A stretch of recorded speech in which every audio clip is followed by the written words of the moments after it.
Let us begin with federalism. This is a very important topic in government. It appears in your exams every single year.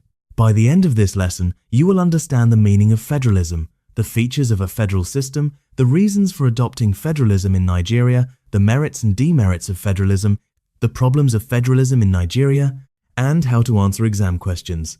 Take your notes. Let us go. First, what is federalism? Federalism is a system of government in which power is divided between a central authority and constituent political units, such as states or provinces. In a federal system, both the central government and the state governments are independent within their own spheres. Neither level can abolish the other. The powers of each level are written in the Constitution. Federalism is different from a unitary system. In a unitary system, all power is concentrated at the center. Local governments derive their powers from the central government. The central government can create or abolish local governments at will. In a federal system, the states have their own powers. They are not agents of the central government. They have their own constitutions, legislatures, and executives. Examples of federal countries include Nigeria, the United States, Canada, India, Australia, Germany, and Brazil. These countries are large and diverse. Federalism allows them to accommodate regional differences. Each state can make laws that fit its local conditions. At the same time, the central government handles national issues like defense, foreign policy, and currency. Now let me explain the features of a federal system. The first feature is the division of powers. The Constitution divides powers between the central government and the state governments. The powers of each level are clearly written. Neither level can interfere with the other's powers. The second feature is a written and rigid constitution. The constitution must be written so that the division of powers is clear. The constitution must be rigid so that neither level can change it without the consent of the other. The third feature is the supremacy of the constitution. The constitution is the highest law. Both the central and state governments must obey it. The fourth feature is an independent judiciary. The courts must be independent to resolve disputes between the central and state governments. The Supreme Court is the final arbiter of constitutional disputes. The fifth feature is bicameralism. Federal countries usually have two chambers in the legislature. One chamber represents the people directly. The other chamber represents the states or regions. In Nigeria, the House of Representatives represents the people. The Senate represents the states. Each state has 3 senators regardless of population. The sixth feature is revenue allocation. The Constitution must provide for how revenue is shared between the central and state governments. This is often a source of conflict. The seventh feature is the existence of state governments. The states have their own governments with their own legislatures, executives, and sometimes judiciaries. Now let me explain the reasons for adopting federalism in Nigeria. Nigeria adopted federalism for several reasons. The first reason is the size of the country. Nigeria is a large country. It covers over 900,000 square kilometers. It is difficult to govern such a large country from a single center. Federalism allows power to be closer to the people. The second reason is the diversity of the population. Nigeria has over 250 ethnic groups. The largest groups are Hausa Fulani in the north, Yoruba in the west, and Igbo in the east. These groups have different languages, cultures, and religions. Federalism allows each group to manage its own affairs. It reduces the fear of domination by other groups. The third reason is colonial history. The British colonial government administered the North and South separately. The Northern and Southern protectorates were merged in 1914, but the regions maintained their separate identities. This experience prepared Nigerians for federalism. The fourth reason is the need for even development. Federalism allows each region to develop at its own pace. Resources can be allocated to where they are needed. The fifth reason is the fear of domination. Smaller ethnic groups fear domination by the larger groups. Federalism protects the interests of minority groups. They can have their own states where they are the majority. The sixth reason is the influence of foreign models. Nigeria borrowed the federal system from the United States and Canada. Nigerian leaders studied these countries and adopted their systems. The seventh reason is the desire for unity. Federalism provides a way to maintain national unity while allowing regional diversity. It is a compromise between a unitary system that might cause conflict and a confederal system that might break apart. The eighth reason is the Richards and Macpherson constitutions. These constitutions introduced regional governments. They prepared Nigerians for federalism. Now let me explain the merits of federalism. These are the advantages. The first merit is that federalism accommodates diversity. Different regions can have different laws and policies that fit their local conditions. This reduces conflict. The second merit is that federalism brings government closer to the people. Citizens can participate in state and local governments. They have more access to their representatives. The third merit is that federalism prevents the concentration of power. Power is shared between the center and the states. This reduces the risk of tyranny. The fourth merit is that federalism promotes efficiency. State governments can handle local issues. The central government focuses on national issues like defense and foreign policy. The fifth merit is that federalism encourages experimentation. States can try new policies.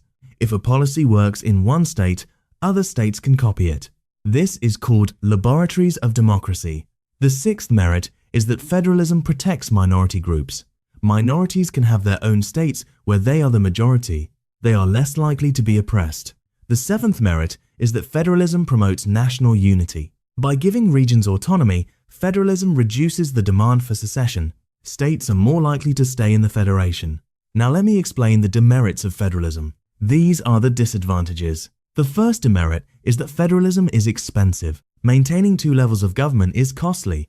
There are duplication of functions, duplication of personnel, and duplication of facilities. The second demerit is the possibility of conflict. There can be disputes between the central and state governments over jurisdiction.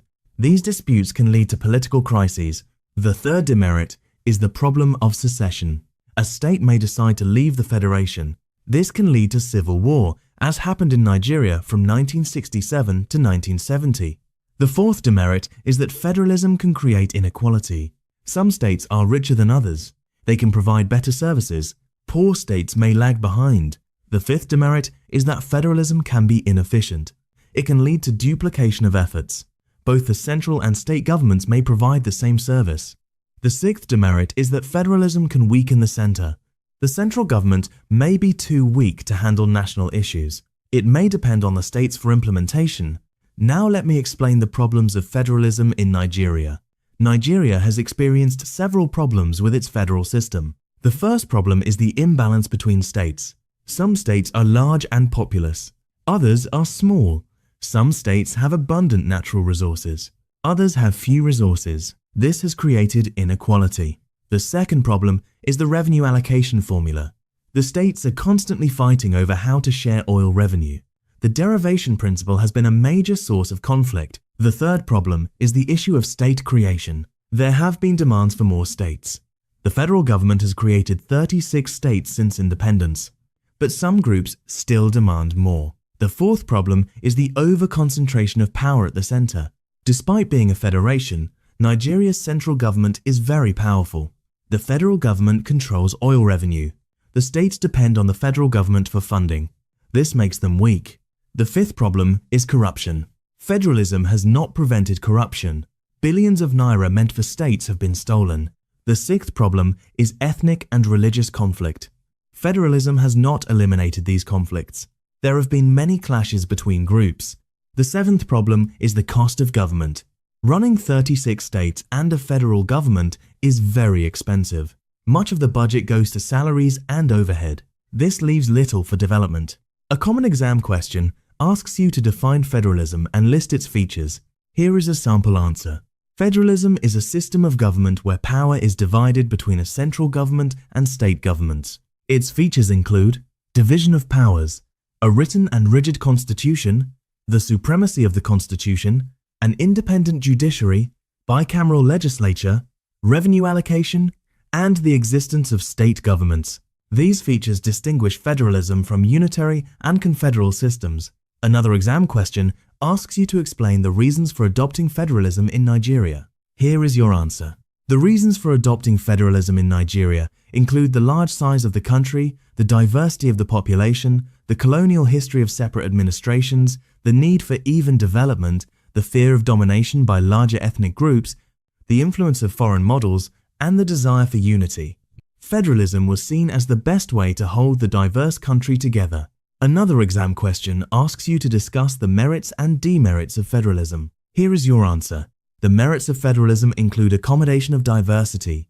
bringing government closer to the people, preventing concentration of power, promoting efficiency, encouraging experimentation, protecting minority groups, and promoting national unity. The demerits include expense, potential for conflict, risk of secession, inequality, inefficiency, and weakening of the center.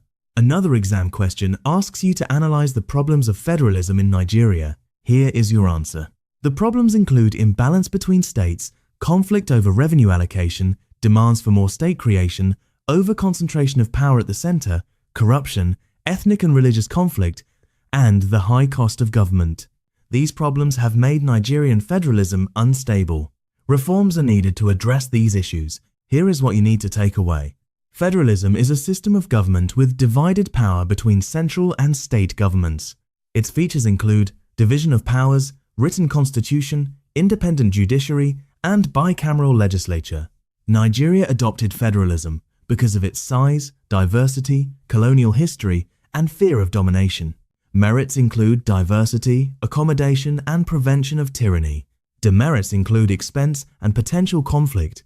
Nigerian federalism faces problems like revenue allocation, state creation, and centralization. Understanding federalism is essential for understanding Nigerian government. Practice these concepts. When you have them down, move to topic 5.